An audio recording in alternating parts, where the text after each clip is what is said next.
John Bunyan e os efeitos do sofrimento, por John Piper. A questão então que eu levanto à luz dos sofrimentos na vida de John Bunyan é esta: qual foi o fruto do sofrimento? O que produziu em sua própria vida e através dela na vida de outros? O sofrimento de Bunyan confirmou em seu chamado como escritor, especialmente para a igreja afligida.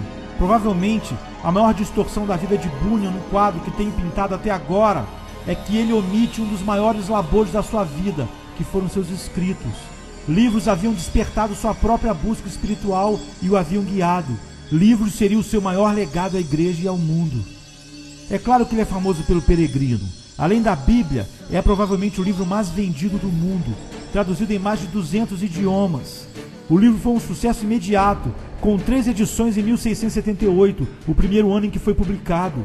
A princípio, foi desprezado pela elite intelectual, mas como Lord Macaulay destaca, O Peregrino é talvez o único livro sobre o qual, após haverem passado 100 anos, a minoria educada tem concordado com a opinião do povo comum. A maioria das pessoas, entretanto, não sabe que Bunyan foi um escritor prolífico, antes e depois do Peregrino. O índice das obras de Bunyan, feito por Christopher Hill, lista 58 títulos. A variedade desses livros é notável. Livros tratando de controvérsias, como aquela abordando os Quakers e tratando da justificação e batismo. Coleções de poemas, literatura infantil e alegorias, como a Guerra Santa, a vida e a morte do Senhor Homem Mau. A vasta maioria, entretanto, era de exposições doutrinárias práticas das Escrituras, feitas de sermões, com o objetivo de fortalecer, avisar e ajudar os peregrinos cristãos a percorrer de forma bem-sucedida seu caminho ao céu. Ele era um escritor do começo ao fim. Ele já tinha escrito 4 livros antes de ser encarcerado. Na idade de 32 anos, e no único ano, 1688, o ano em que morreu, 5 livros foram publicados. Isto é algo extraordinário para um homem que não tinha educação formal. Ele não sabia grego nem hebraico e não tinha nenhum diploma de teologia. Isso era algo tão humilhante em seus dias que seu pastor, John Burton, saiu em sua defesa escrevendo o prefácio do seu livro em 1656, quando Bunyan tinha 28 anos. Este homem não foi escolhido de uma universidade secular, mas de uma universidade celestial, a Igreja de Cristo. Pela graça de Deus, ele adquiriu estes 3 diplomas celestiais, ou seja, união com Cristo, a unção do Espírito e experiências de tentações de Satanás, o que capacita um homem para aquela obra poderosa da pregação do Evangelho, mais do que toda erudição universitária e diplomas que se possa obter. Os sofrimentos de Bunyan deixaram sua marca em todos os seus escritos. George Whitefield disse a respeito do Peregrino: tem cheiro de prisão. Foi escrito quando o autor estava confinado na cadeia de Bedford. Os ministros nunca pregam ou escrevem tão bem como quando estão debaixo da cruz. O Espírito de Cristo da glória repousa sobre eles. O cheiro da aflição estava na maioria das coisas que Bunyan escreveu. De fato, eu suspeito que uma das razões pelas quais os puritanos ainda são lidos hoje com tanto proveito é que toda a experiência deles, ao contrário da nossa, foi de perseguição e sofrimento. Para nossa cultura alegre, isso pode por vezes parecer sombrio, mas no dia em que você ouvir que está com câncer, ou que seu filho está cego, ou que um tumulto popular se aproxima, você vai deixar os livros leves e se voltará para os mais pesados, que foram escritos no precipício da eternidade, onde a fragrância do céu e o fedor do inferno estão ambos no ar. Os escritos de Bunyan eram uma extensão do seu ministério pastoral, principalmente para seu rebanho em Bedford, que vivia em constante perigo de assédio e prisão. Seus sofrimentos o capacitaram adequadamente para a tarefa. Isso nos leva ao segundo efeito dos sofrimentos de Bunyan que eu gostaria de mencionar. Os sofrimentos de Bunyan aprofundaram seu amor por seu rebanho e deram ao seu labor pastoral a fragrância da eternidade. Seus escritos estão cheios de respeito ao seu povo. Por exemplo, após 3 anos na prisão, ele escreveu um livro para seu próprio rebanho chamado Comportamento Cristão, que terminava desta forma: assim tenho eu, em poucas palavras, escrito para vocês, antes de morrer, uma palavra para provocá-los à fé e à santidade. Pois desejo que vocês, após a minha morte, tenham a vida que está reservada para todos aqueles que creem no Senhor Jesus e amam uns aos outros. Apesar de que, então descansarei dos meus labores e estarei no paraíso, como seguramente creio, não é lá, mas aqui, que devo fazer o bem a vocês. Portanto, eu sei saber a brevidade da minha vida. nem os obstáculos que daqui por diante possa ter em servir ao meu Deus e a vocês. Tomei essa oportunidade para apresentar-lhes essas poucas linhas para a sua edificação.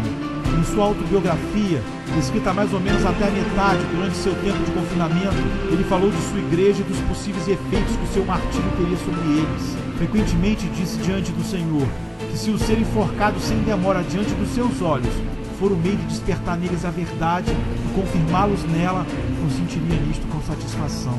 Na verdade, muitos do seu rebanho se juntaram a ele na prisão, e Bunyan ministrou-lhes ali. Ele ecoou as palavras de Paulo quando escreveu seus profundos sentimentos por eles. Na minha pregação tenho sentido realmente muita dor, tenho tido dores, como de parto, para dar filhos para Deus. Ele se gloriava no seu privilégio de ser ministro do Evangelho. Isto também fluía do seu sofrimento. Se tudo vai bem, e se tudo o que importa é este mundo, o pastor pode sentir inveja das pessoas prósperas que empregam seu tempo no ócio. Mas se o sofrimento abunda, e se a prosperidade é uma capa para encobrir a verdadeira condição espiritual de pessoas perdidas, que são folgozonas e amantes da diversão, então ser um pastor pode ser talvez o mais importante e glorioso de todos os trabalhos. Bunyan achava que era. Meu coração tem sido tão envolto na glória desta obra excelente, que me considerarei mais abençoado e honrado por Deus por isto, do que se ele me tivesse feito o imperador do mundo cristão, ou o senhor de toda a glória da terra sem isto. Ele amava seu povo, ele amava seu rebanho, e ele permaneceu com ele e com eles até o fim da sua vida. Ele serviu a eles e serviu ao mundo, da paróquia de uma vila com talvez 120 membros. Os sofrimentos de Bunyan abriram seu entendimento para a verdade de que a vida cristã é difícil, que seguir a Jesus significa ir contra o vento. Em 1682, 6 anos antes da sua morte, ele escreveu um livro intitulado A Grandeza da Alma, baseado em Marcos 8, 36 a 37. Pois que adianta o homem ganhar o mundo inteiro e perder a sua alma? Ou o que o homem poderia dar em troca da sua alma? Ele diz que o seu alvo é despertar vocês, levantar vocês de suas camas de tranquilidade, segurança e prazer, e fazer com que se ajoelhem diante dele, para suplicar-lhe por graça para ficarem preocupados quanto à salvação das suas almas. Com isto, ele não se refere à conversão, mas ao processo de perseverança. Mas aquele que perseverar até o fim será salvo. Marcos 13, 13. Ele ouve Jesus avisando-nos de que a vida com ele é difícil. Seguir-me não é como seguir alguns outros mestres. O vento é sempre contrário, e a ilha espumante do mar deste mundo, suas ondas altas e orgulhosas, golpeiam continuamente os lados do barco ou do navio em que eu mesmo, minha causa e meus seguidores nos encontramos. Portanto, que não põe o pé nesta nau aquele que não deseja correr riscos e que tem receio de se arriscar a morrer afogado. 2 anos mais tarde, comentando João 15:2, todo ramo que dá fruto ele poda, ele diz: é a vontade de Deus que aqueles que vão para o céu cheguem lá, de forma custosa ou com dificuldades. É com dificuldades que o justo se salva, isto é, eles serão salvos, mas com grande dificuldade, para que possa ser o mais doce possível. Ele tinha experimentado isso no início da sua vida cristã a cada passo do caminho. No começo, a minha alma estava perplexa com a incredulidade, blasfêmia, dureza de coração e questões acerca do ser de Deus, Cristo, a verdade da palavra, a certeza do mundo vindouro que a perturbava. Naquela época, afirma, eu estava grandemente atacado e atormentado pelo ateísmo. De todas essas tentações que já encontrei em minha vida, a pior de todas e a mais difícil de suportar é questionar o ser de Deus e a verdade do seu Evangelho. Na obra A Excelência de um Coração Quebrantado, o último livro que ele levou para a editora, ele diz: a conversão não é um processo suave e fácil que algumas pessoas parecem imaginar. Este quebrar de corações é uma obra que causa feridas naturalmente, mas sem isso não há salvação. Para se fazer um enxerto, é preciso primeiro fazer uma ferida, pois o enxerto precisa ser introduzido num corte. Fixá-lo na casca ou amarrá-lo com um barbante será inútil. Cerne com cerne e casca com casca, ou não haverá seiva. Da raiz ao galho, e isto reafirma, precisa ser feito através de um corte. Os sofrimentos de Bunyan fizeram com que ele sentisse intensamente essas coisas, e que fosse paciente. Você pode ouvir a empatia dele para com as pessoas que estão em conflito nessas palavras tipicamente terrenas, num livro de 1678 chamado Venha e Receba Jesus Cristo. Aquele que vem a Cristo não pode, é verdade, sempre ir em frente tão rápido quanto gostaria. Pobre alma que está vindo a Cristo. Tu és como um homem que gostaria de andar a cavalo a todo galope mas cujo cavalo mal pode trotar. O desejo da sua mente não pode ser julgado pelo passo lerdo do matando vagaroso que ele está montando, mas pelos puxões, chutes esporeadas que ele dá montado no cavalo. Tua carne como um matando lerdo, que não galopará segundo a Cristo, mas que será amoroso, ainda que o céu e a tua alma estejam em jogo. Parece-me que Bruno sabia o equilíbrio de Filipenses 2, 12 e 13. Assim, meus amados, desenvolva a salvação de vocês com temor e tremor, pois é Deus quem efetua em vós tanto querer quanto realizar, de acordo com a boa vontade dele. Primeiro, ele publica um livro chamado Salvo pela Graça, baseado em Efésios 2,5. Pela graça sois salvos. No mesmo ano, ele dá continuidade com um livro intitulado A Porta Estreita, baseado em Lucas 13:24. Esforcem-se para entrar pela porta estreita, porque eu lhes digo que muitos tentarão entrar e não conseguirão. Os sofrimentos de Bunyan lhe haviam ensinado em primeira mão as palavras de Jesus: como é estreita a porta e apertado o caminho que leva à vida. Poucos são os que a encontram. Mateus 7,14. Os sofrimentos de Bunyan fortaleceram sua certeza de que Deus é soberano sobre todas as aflições do seu povo e que ele os levará em segurança ao lar. Sempre houve, como há hoje, pessoas que tentam resolver o problema do sofrimento negando a soberania de Deus, isto é, o governo providencial de Deus sobre Satanás, a natureza e o coração do homem. Mas é notável como muitos que defendem a doutrina da soberania de Deus sobre o sofrimento têm sido os que mais sofreram e que mais encontraram nessa doutrina o maior conforto e ajuda.